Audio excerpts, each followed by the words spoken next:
Hello, my name is Paul Daniele. I am the Executive Director of the Rural Growth Initiative, a nonprofit based out of Columbia, South Carolina. Our mission is to put rural communities on a path to sustainable growth while preserving character and culture.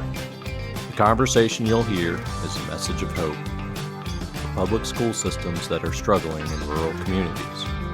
Specifically, Dr. Cheeseman's efforts and his team's efforts in Doddridge County that have brought their school system from 53rd out of 55 districts in the state of West Virginia to 3rd in just a few short years. Enjoy the conversation, and thank you for listening to Talking Rural.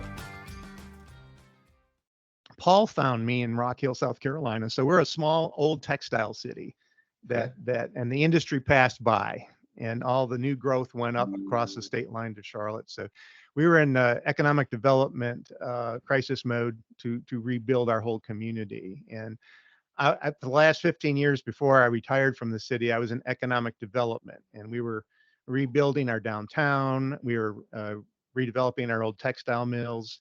And we opened up a tech incubator, and then I was the director of that for about 10 years.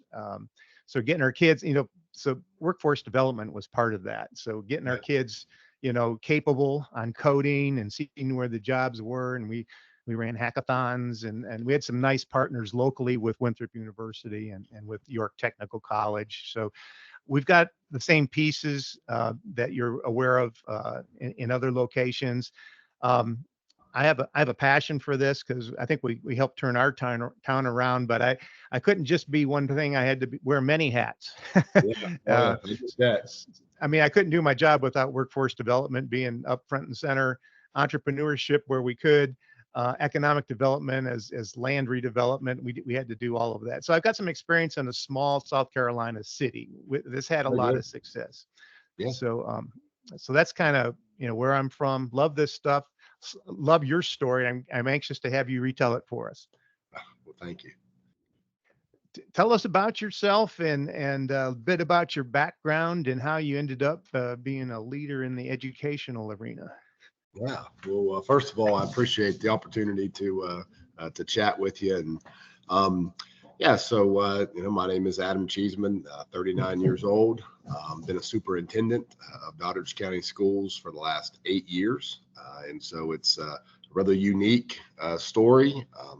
I had a very unconventional and probably untraditional path to the superintendency, being at 31 when I came into the role, coming from an assistant principal. And so I kind of skipped a few rungs there, I guess. But that kind of is no surprise, because it translates into also, I think, my leadership style is that while there certainly are some traditional characteristics of a leader that you could find in me, there's also this unconventional, not afraid to do things a little bit different, type of personality, I suppose. And with that has come a lot of innovation, a lot of Doddridge County schools doing things just a little bit different. But I would be remiss if I was to say that, if I didn't say that, this was not Adam. This was an absolute team effort, community effort, Board of Education all together. And so starting kind of way back, I guess, always kind of knew education. About my junior year of high school, kind of felt education was where I was heading. Considered educational leadership way back then. Then you go to college and come out and get a teaching job, and then you begin to think, do I really want to be an educational leader? But long story short, clearly that has happened. It's been a good ride, been a good journey. As a way of introduction, I do have my wife and I, Lisa. We've been married 17 years. We've got 3 beautiful little girls, 15, 12, and 11. And I say this all the time. It's how I know God has a sense of humor, because they certainly keep us going. But yeah, so that's a little bit kind of how I've got to, I suppose, where I'm at. The last thing I would mention is, being a man of faith. I've been a preacher now for around 18 years, and so I do believe that that the Lord has guided these steps and placed me in places that I could have a chance to make a difference, and just been blessed to do so. So this role that you got as superintendent of Doddridge County Schools. So what was your thinking when you took on that role? Yeah, it was that's a really fun story, because when the position came available, I had somebody reach out and kind of say, "Hey, would you consider throwing in for this?" And I'm like, gosh, I kind of gave all the reasons as to why I shouldn't. I'm 31. I've never even been a lead principal. Don't you have to go through the board office, right? Be an assistant and and kind of work through all of that. But the individual encouraged me and said, "Hey, won't you think about it?" And so I talked to my wife, and she prayed about it, and she said, "I think you should do this." And talked to my mentor and my dad, and all of them encouraged me to put in. And so I thought, well, I guess push comes to shove, it would be a good experience, right? And a good interview experience if down the road I wanted to do it. And so I threw in for it, and there were 5 people that did. They interviewed 3. And I remember the other ones that were interviewed had such a diverse background. One of them had superintendent experience. The other one was a current assistant superintendent in a big county. And so I thought, I don't stand a snowball's chance here, but went into it. And I remember the last question they asked me. They asked 10 questions, one kind of around curriculum, one around budget, one around personnel, all the major pieces to a school system. And the last question was this. They said, if you could give yourself 100 points for any of the above 9 answers, which one would it be and why? So they were trying to see where I would put my focus and my emphasis. And I thought about it for a second. And I said, well, do you care if I put my 100 points to my closing statement? And so you can see right there, it was a little bit of a different, I suppose, not a cookie cutter response. And I remember the board president kind of looked at the other members, and they said, no, that's fine. Go ahead. I said, well, here's the deal. I understand that I'm way out experienced here. These people have more experience than I. They've been in education longer than I have. But I do have 3 things that they don't. I said, number 1, I have a vested interest in Doddridge County. I live here. My wife graduated here. My kids are going to school here. So number 2, I've got exposure to all students, and for that matter, the staff. I was the current assistant principal before that at the elementary school. Before that, I taught at the middle school, and I coached football at the high school. So I had exposure in all 3 buildings. And then the third, I said, I'm also a minister here in the county. And so I'm trying to pour into this county in other ways than just, through the education system. And I said, so if you give me 100 points, give it for that.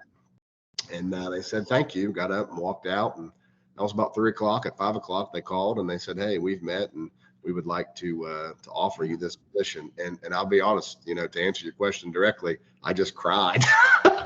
I was like, oh my goodness, what just happened here, And so it kind of became very real, really quick. And so my mind was like, oh, wow, okay, now we got to get to work, So after the initial, I guess, emotion kind of played through, we hit the ground running. Well, belated congratulations to you. We're all glad you ended up there. Okay, so yeah, be careful what you wish. You got this opportunity, to be a leader, and you're kind of looking at the landscape of the seat you're going to be sitting in and walking into. So could you share with us what you saw as the setting and your biggest challenges that you were going to face? Absolutely. And so it didn't take long for me to pick up that And this is no fault of anybody, right? I don't point any blame. I don't, and even from day one, I never referenced any prior leadership or any prior, this is where the situation is and let's move forward. So I don't know what absolutely, would have caused some of it, but it seemed like every school was operating in their own silo. And so the elementary had their kind of concepts and ideas, and the middle school had theirs, and the high school had theirs. And it seemed like the community, they all had opinions that didn't necessarily match up. And so very early, I thought, we've got to do something to bring some unity. And that's what I would say to any educational leader before any innovative ideas or concepts or programming or any. You've got to set a vision that brings about and encourages unity. And so I began to speak to different teacher groups, to different administrative groups, to community groups, to our most important group, which is our kids. And I gathered all past graduates, talked with them, gathered all kinds of data, all kinds of information. And this was the first few months, and realized that we needed to swap out our mission statement. The mission statement was pretty outdated. It was like a paragraph and a half. You asked somebody what the mission was, and they really couldn't recite it. And so we did all of that and determined two things were needed. Number one, we needed to create a sense of urgency. We needed change, and we needed change now. And then number two, we needed to quit operating in our own buildings or in our own on our own teams and become one team. So we needed unity. So together we went back and forth, and I took to the Board of Education a new mission statement, which was, now is the time. So there's your urgency, united to make a difference. There's your unity coming together. And from that point on, that has been our motto, our vision, our rally cry. It's hashtagged everywhere. It's official because it's even on t-shirts, right? Hashtag united to make a difference. And so we understood that we're not always going to agree. I mean, we're people, we've got different ideas, but at the end of the day, we've always tried to point people back to, hey, we're here to make a difference. For who? For the kids. And so let's wade through the differences, but let's stay united in the fact that we got to do what's best for kids. So it took about a year or so. It actually happened quicker than what maybe I thought. People started buying in, and you could start seeing them working together, and you could start seeing some of the things, the programming that I'm sure we'll probably get to, start coming full circle, within all the buildings and spilling out in the community. So as I looked at the landscape, that's what we saw, and together we developed something that I think is pretty unique and pretty special. Wow, that's a great story, and I'm ready to hear some more of that. So I know a little bit about you and what you've accomplished, and the thing that sticks in my brain is that your school district was like 53rd in the state of West Virginia, and over some period of time ended up being one of the best schools in the state, being third. And you've already touched on several strategies, but and I think those were all good: the unity, the urgency, and getting them where they needed to be. So if I could maybe look a little bit, we're not going to go deep into programming, but we do want to hit some topics that I think are critical. And maybe I heard from you in earlier discussions, like this idea of personalized education and individualized learning plans. Tell us about that. Yeah. So yeah, you are correct. Our district at one point was 53rd out of 55 county school systems. We do understand, I always do preface this, we do understand that in West Virginia, our education system hovers around 46, 47, in the nation. I'm not sure what the latest one rolled out was, but we get the fact that in West Virginia, we're one of the lower in the U.S. And so when we say 53rd to 3rd, there still is this idea that, it's still not great. Well, for our state, it is. But what we did is we started now comparing ourselves to national other states, right? That's where we want to get to. So we never we never want to get complacent. And so we have seen tremendous growth. And I would start by just touching briefly on why I think that growth happened, and then that leads into your direct question. What we do here and what we very early on is established a holistic child approach to education. So we just don't view our kids as test scores. We don't view them as walking data numbers. We view them as human beings. We view them as young people that we are tasked to mold and to help and to support. And there's always differing ideas about that. And, you know, they say, well, that's the parent's job. And well, I mean, in 2024, reality is, as educators, we could have disagreements, but I will always stand on the fact that we are called to support these young people. And if parents aren't able to do it or don't do it, who's going to? So it is our responsibility. And so we do a full-fledged program with about 6 to 7 employees in this department, this holistic child department, where we ensure that every kid, their physical, social, emotional needs are being met.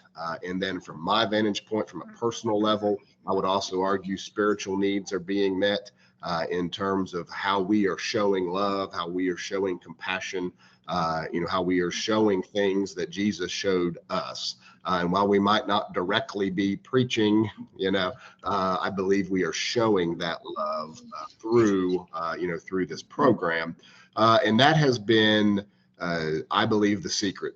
I mean, if you want to ask, how did these test scores improve? We have great teachers. We have kids who want to learn. We have a great community. But at the end of the day, this holistic approach is what I think we can point back to, which then leads us right into your personalized learning question, because that is part of this holistic approach. You're treating every kid as an individual. You're treating every kid, you're meeting every kid where they're at. We got 1,156 kids in Doddridge County schools. Every one of them are different. They were created different. They've got different interests. They've got different ideas. They've got different backgrounds.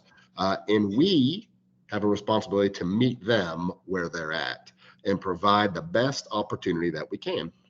And so when people say they do individualized learning, some may be doing it, some might not be doing it. We 100% can say we are doing it.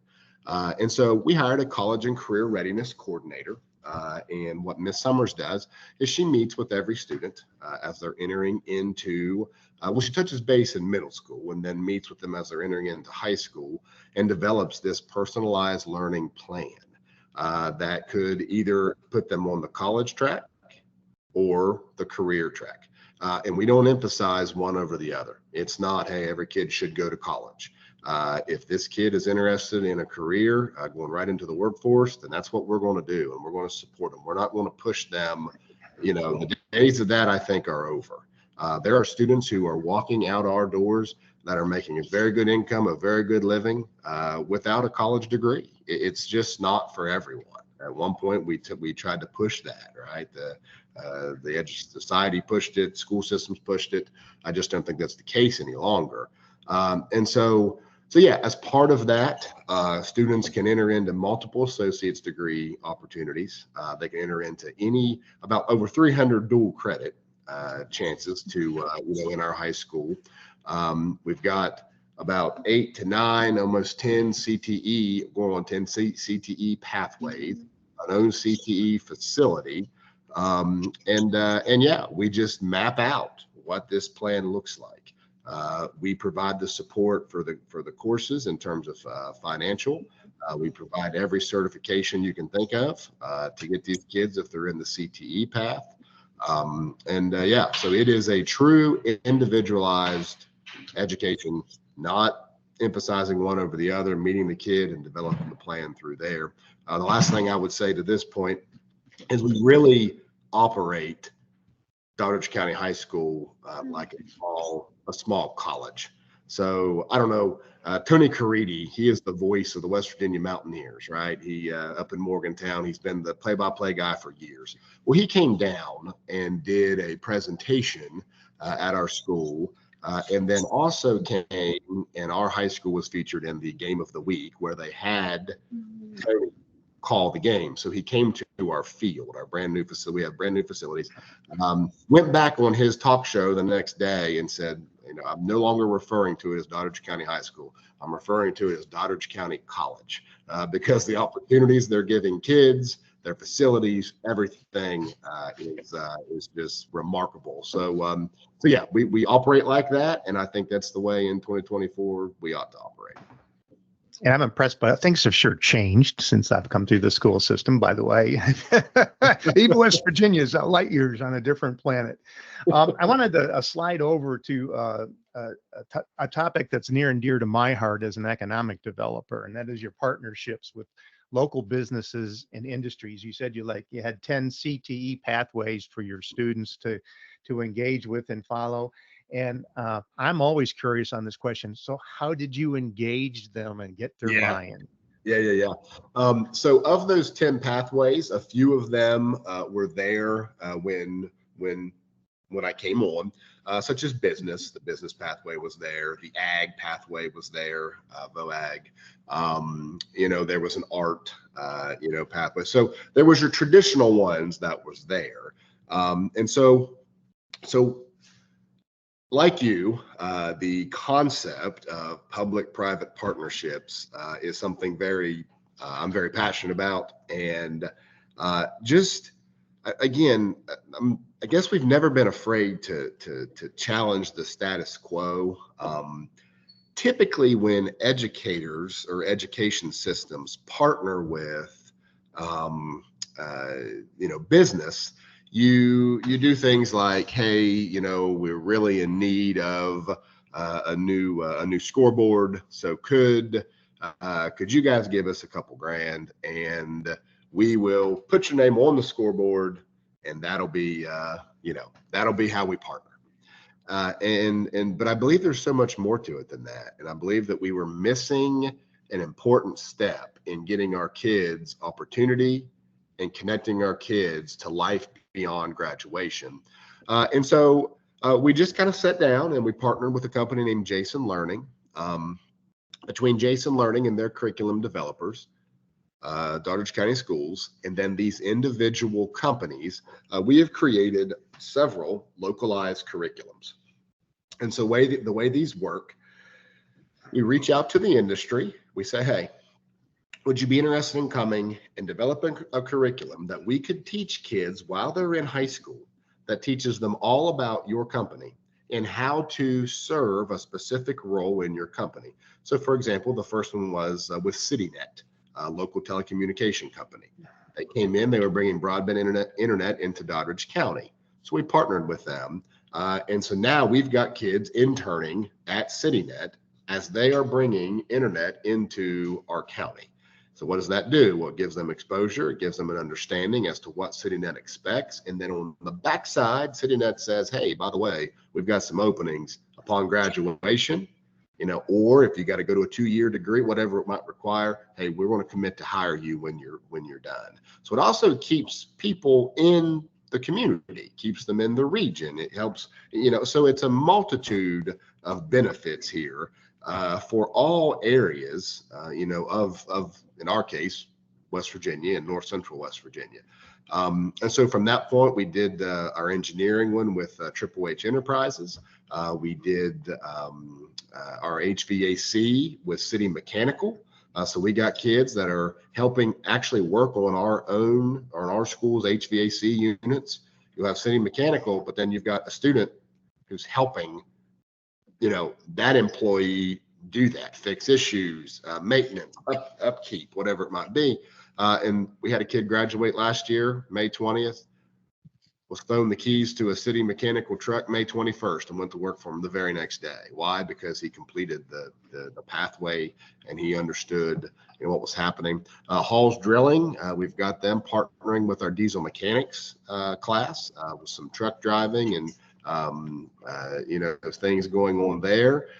We've got Rank One Computing, who's doing some AI with one of our business courses. So we've really, we got MPLX, a big oil and gas processing plant with 8th grade science. So we've just tried to reach out and connect with the industry with the private sector in a way that's going to benefit these kids, and it's done so. It provided just ample opportunity. So I hear it was CityNet that kind of got you connected, So you did that. to the internet. One of the things we use in economic development in trying to attract tech workers is getting high-speed broadband internet. Particularly for tech workers, they want speed and all that kind of, and reliability. Sure. Reliability is a really big thing.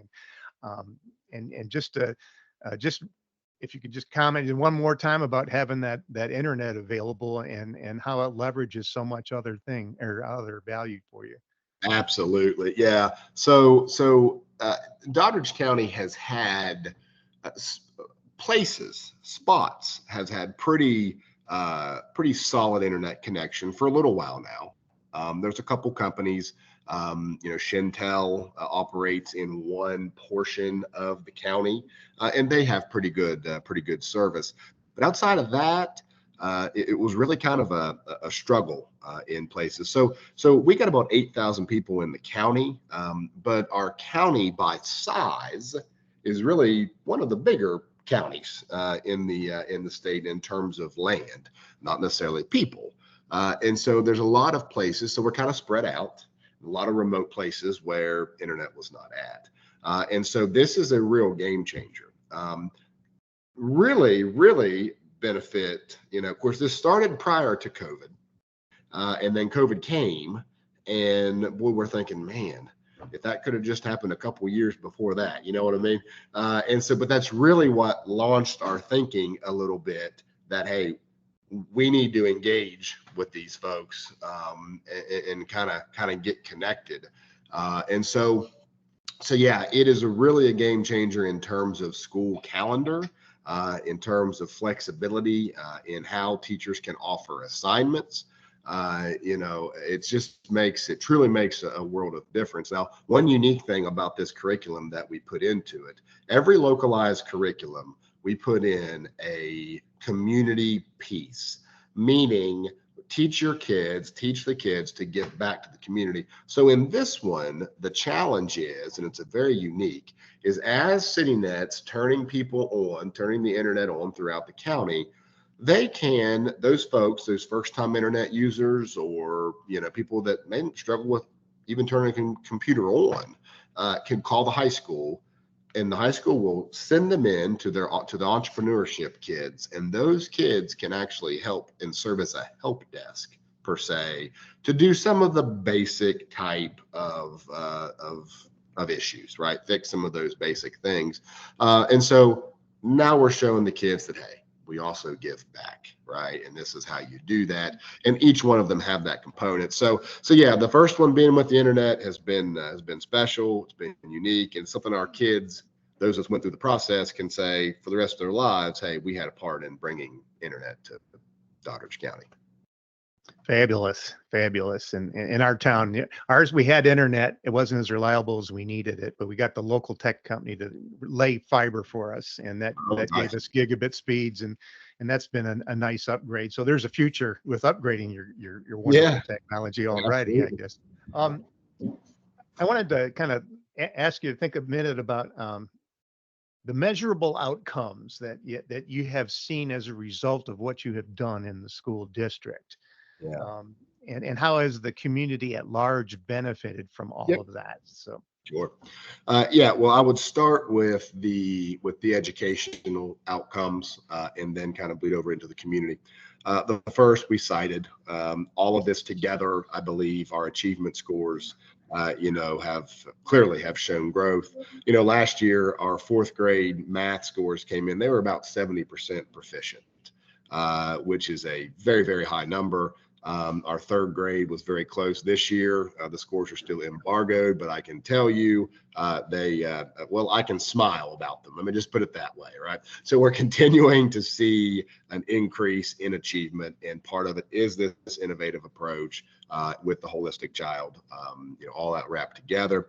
Our graduation rate in 2016 was around 93, round up to maybe 94%.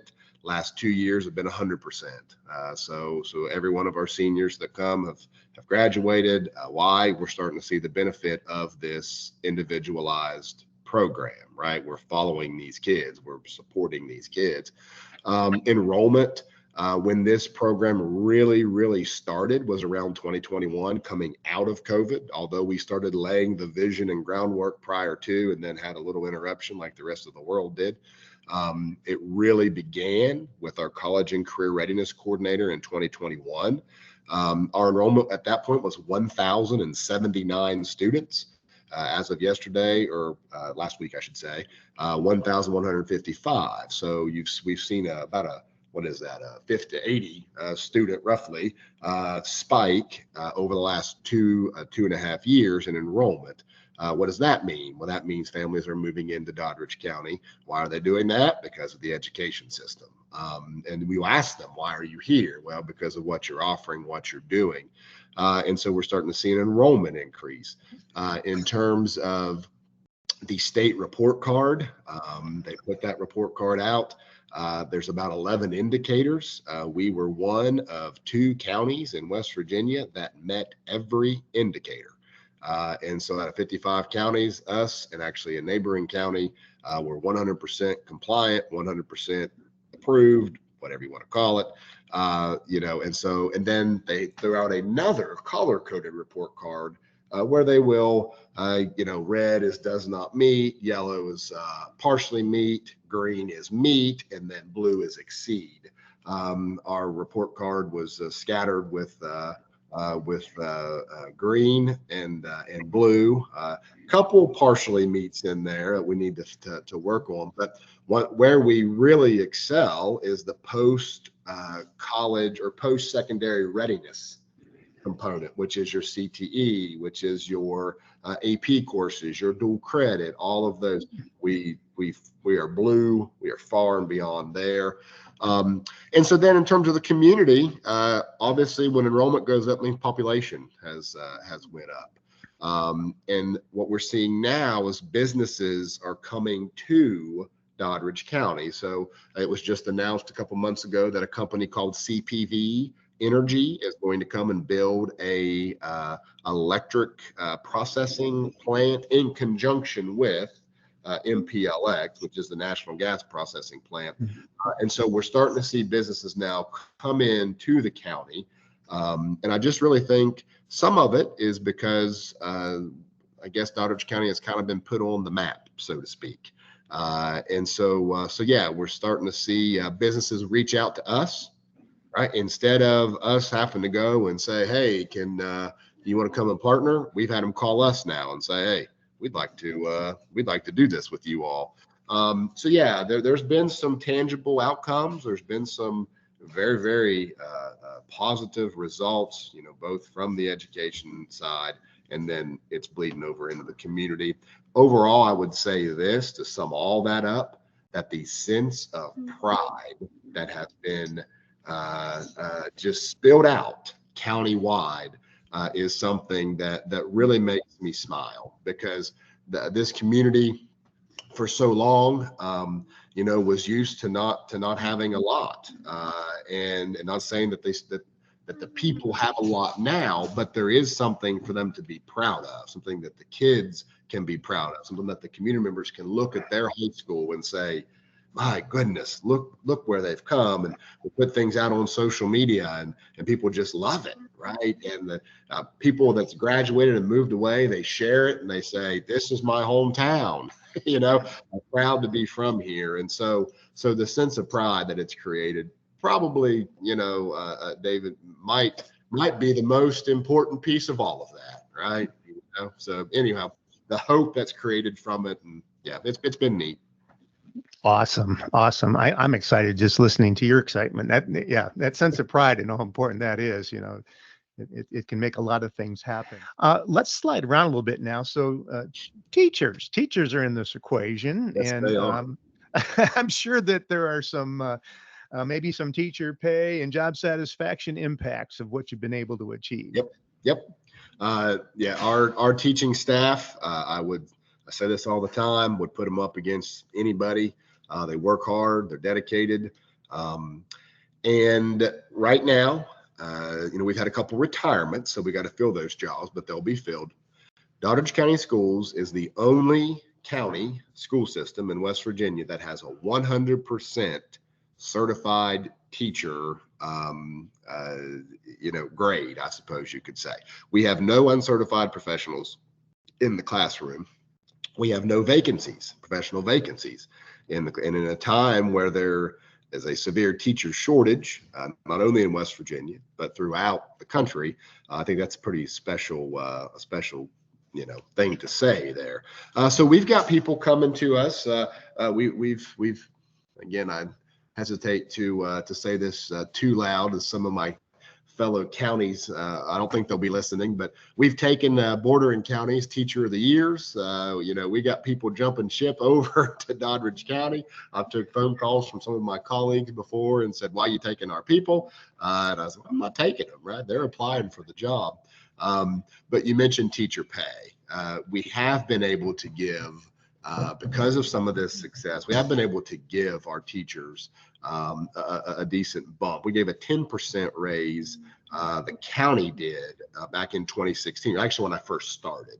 And then from that point, the state has kind of stepped in. And I want to say over the last 8 years, there's been at least 4 or 5% raises. And so over time, when you take our county supplement and then the state gives those 5% raises, well, that puts us, as we go back and forth with Monongalia County, which is where Morgantown, is. We go back and forth as to who has the highest teacher pay, right? It was kind of we beat them a couple years, and I think they got wind of it. And they said, hey, we're going to give them a little boost so we can run again. So yeah, we are able to be competitive in that, and that makes a huge difference. Any rural community, I would say this, that if you can provide get good teachers and provide them with a good living, prioritize that, because when these scores come rolling out, it's evident that we've got certified, qualified teachers, pouring into our kids. So with that increase in teacher job satisfaction, and that's kind of a rare concept in my brain, my world, but yeah, teacher job satisfaction. So how does professional development for teachers feed into that? Absolutely. So we very rarely, in fact, I probably could count on one hand over the last 8 years the number of teachers that would have left us. Everybody's coming to us, but not many, outside from retirement, but not many are jumping from Doddridge County to a neighboring county. So although, again, there's times that teaching is not easy. It is not easy. It is a thankless job oftentimes, and it's only getting more difficult. And so there are times that our teachers get tired. There are times that they might not. And when you're tired, you don't always agree with decisions. And so I'm not trying to paint this picture that we're a utopia. We've got our own things to work through, but we do it together. That's the important piece. But overall, if there was dissatisfaction, well, what do you do when you're dissatisfied? You leave. Well, we don't have that. Professional development has been a huge push for us. We actually take advantage of the state code that allows for, I think it's 6 professional learning days that you can push into the calendar. And on those days, we will have one of those trainings around the holistic child, one of those trainings around our math, one around ELA. So we're very strategic and specific in each building of how we're going to roll out the training to meet the needs according to the data. Between the teachers, the administrators, the specialists we have put in place, and the administration, we set those professional development dates and trainings. and believe it's been very, very worthwhile. We do bring in outside speakers. We utilize, again, back to Jason Learning, we utilize their professional development. Our teachers love their PD. And so we try to offer, what is going to be interesting, but yet productive for our teaching staff. And I think we got a pretty solid PD plan in place. And the short answer to that is yes, it absolutely impacts. Wow. Just a related question to all of that. So we've talked about a lot of the advantage and a lot of the achievement. Are there things that may not be immediately obvious to those that hear your story, where the school systems, gain some advantage and value that they don't see clearly from the outset, but it's there and it's growing? Yeah, I think it would be, back to kind of the culture that gets created. People want to go to a building or an organization where they can feel a part. They want to go, to a workspace, or from a kid's perspective, to a school where it's engaging and where they can have fun, but yet learn at the same time. And so now, if you polled our kids, and for that matter, some of our staff from time to time, they might not tell you that, they're having fun this day. But by and large, I think that's the environment that we have created. I would point to our brand new Early Learning Academy. So one thing that a couple of years ago we decided was to take our kindergarten out of our elementary school, because we needed to build a new pre-K facility anyway. And so we've now took kindergarten and pre-K and put them together in their brand new state-of-the-art Early Learning Academy that's got 2 STEAM labs in it, that's got a very unique playground set up in it, color-coded lockers. It is a state-of-the-art facility. And so we've done that. We have STEAM labs in all of our buildings, but this new building has created such a buzz, such an excitement. We got a great principal that's there. So what does that mean? Well, our young people, our 3-year-olds, our 4-year-olds, our 5-year-olds are coming into the school system, and that's what they're seeing first, right? This amazing building with high energy staff, high energy administrator, every resource under the sun. So it sets the tone very early, right, with our parents, that this is the product that Doddridge County Schools is committed to putting out, right?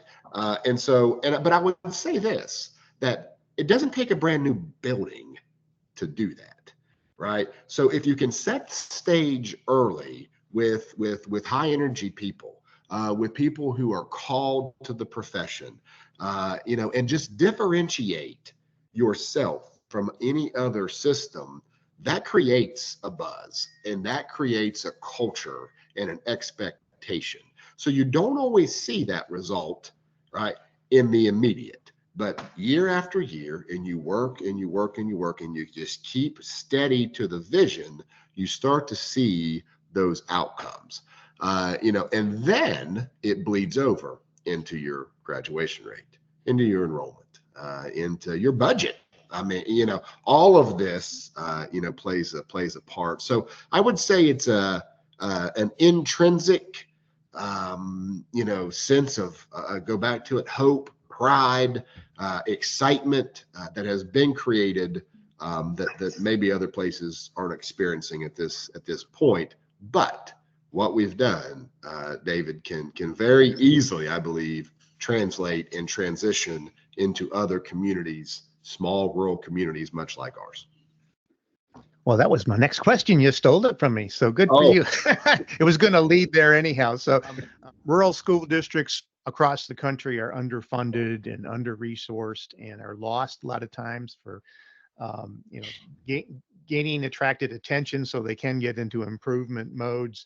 Right. And you've answered a lot of that question already for those that want to replicate. So I guess to take it maybe a specific down a little bit, I think one of the key things I kept hearing in the beginning was this personalized education. And if the school district is interested in that idea, what key elements do they need to lock in on to get this thing started?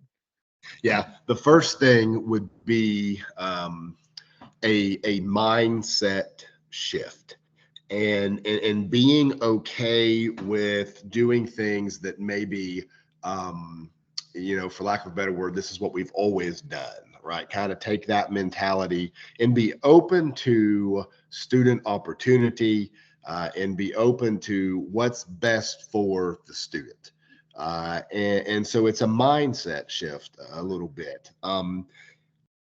Also being willing to pivot quickly, to be flexible sometimes in education, we can put these ideas and put these boxes up that say every kid should fit inside of this box. And just not to be critical, but the reason we do that is because oftentimes that's the easier approach as an educator, right? If we just treat every kid like they're the same and in the box and do the bare minimum, then it's easier, right? You can't be afraid to work, right? You can't be afraid to just do things a little bit different. So it's a mindset, number one.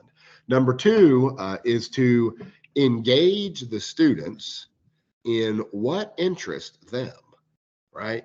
We did that. We surveyed kids. We talked to kids. We had data galore about what these kids are interested in. And then we started forming our pathways and our partnerships around the interest and the industry in the community. So you got to landscape the community and see what's available, see what's there, and then see what interests the kid, merge it all together, right? And then you begin the process of finding an individual, right? And we found a winner in Angie Summers. Someone that's got a lot of passion, a lot of energy, a lot of the ability to connect with kids, but also with industry and work with teachers to see this thing through. There's got to be somebody, the phrase, what gets monitored gets done, right? Is an educational phrase that is absolutely true. If you just do this and say, well, let's hope it happens, it's not going to. You got to be intentional about it and find somebody that can have a passion for it and can kind of, push it forward. And from that point, once you identify, once the mindset shift is there, once you're like, okay, let's give it a shot, then you identify the local industry, what the opportunities are. You then talk to your kids and parents. I don't want to leave them out, and to say, hey, what is of interest for you? You take that data with the industry data, you then find that person that you can kind of push out a little bit and let them put some pieces together in conjunction with your principal and your counselor. Again, back to the very beginning, doing it with that united, in our case, united to make a difference approach, and you'll start seeing some of these results. So obviously it's more than just a step one, step two, step three process. A lot of work, a lot of pivoting, a lot of, hey, there's some detail involved, but at a large macro level, that would be the pieces. No, thanks, Adam. Those are great insights and appreciated very much. So, Adam, you talked about changing mindset, and I think redefining student success is one of the cruxes of the issues that surround education these days. And you have a great success story, and tell us, and we've talked about it a little bit, but other communities can do this. More reflections. Yeah, absolutely. Yeah, I think we've got to be open to this redefinition of what success looks like. There was years ago this push that you're only successful if you're on the college track, and there's been this sometimes a stigma attached to it, and we've had to break that stigma down even in Doddridge County. One way that those kids that go into the CTE pathway or the career pathway being looked down upon is what I'm referring to. We've had to break that down. One way we did that is we started a career exploration course and made it a graduation requirement. So every kid has to have that course.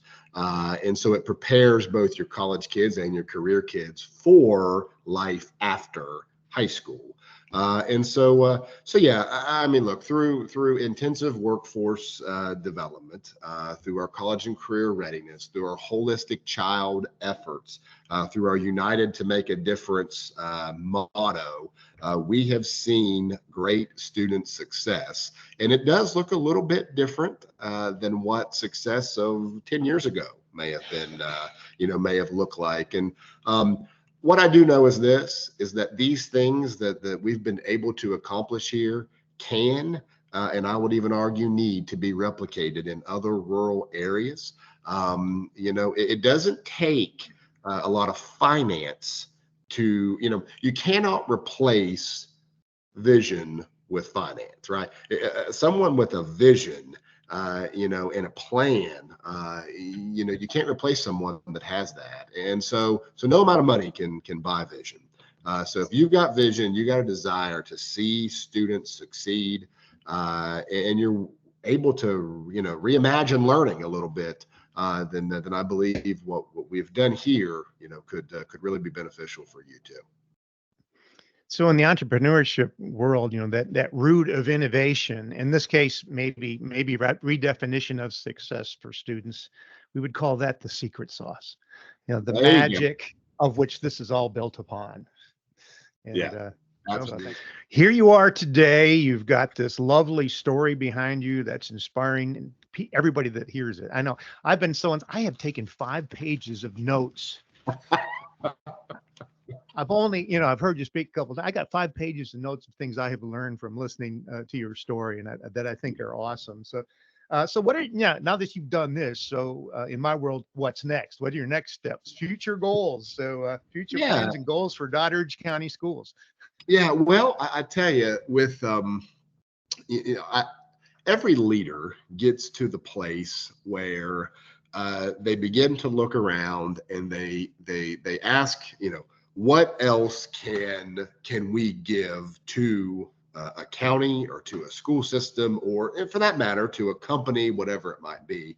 As I look at what has been created now in a way that is sustainable, right? Doing something 1 year, okay. Doing it 2, yeah, it's getting better. You get to a 3rd year and then you get some sustainability. And so this program and really this system, I think is at a very sustainable place.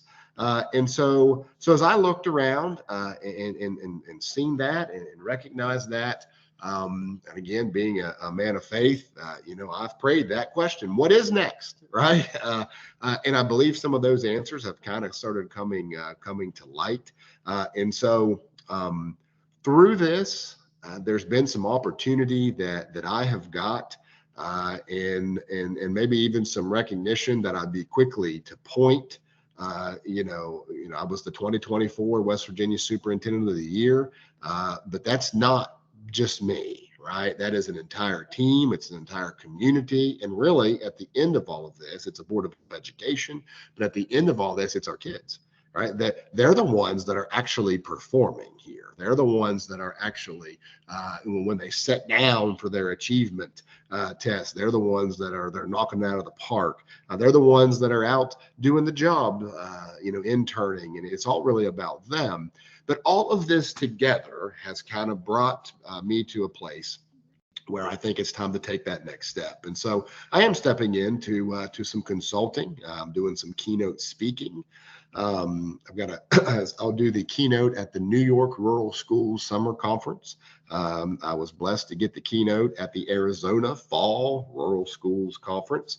and then starting to work with individual school systems, whether it be for professional development, one-day trainings or keynote speeches, or even consulting in a way that maybe there's a county or a school system out there that would say, hey, could this be replicated here? Would you want to come on board and try and help out? Very interested in doing that, right? So kind of taking what I feel like we've been blessed with and sharing it, with the nation, other rural areas.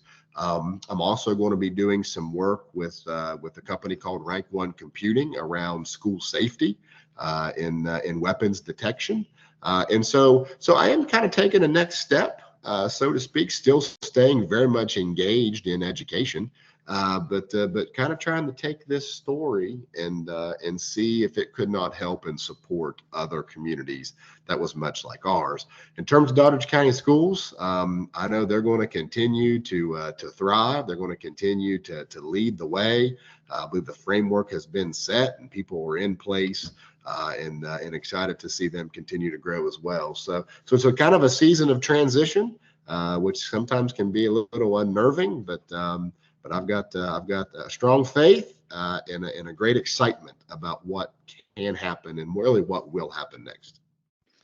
That's great. That's great. And I am inspired as well. So we've come full circle now with the story of Doddridge County Schools success and you and your team's success going forward. And so here's my last question for you. So if you were going to sum up in one word or one phrase, the most rewarding aspect of your experience in all of this, what would that be?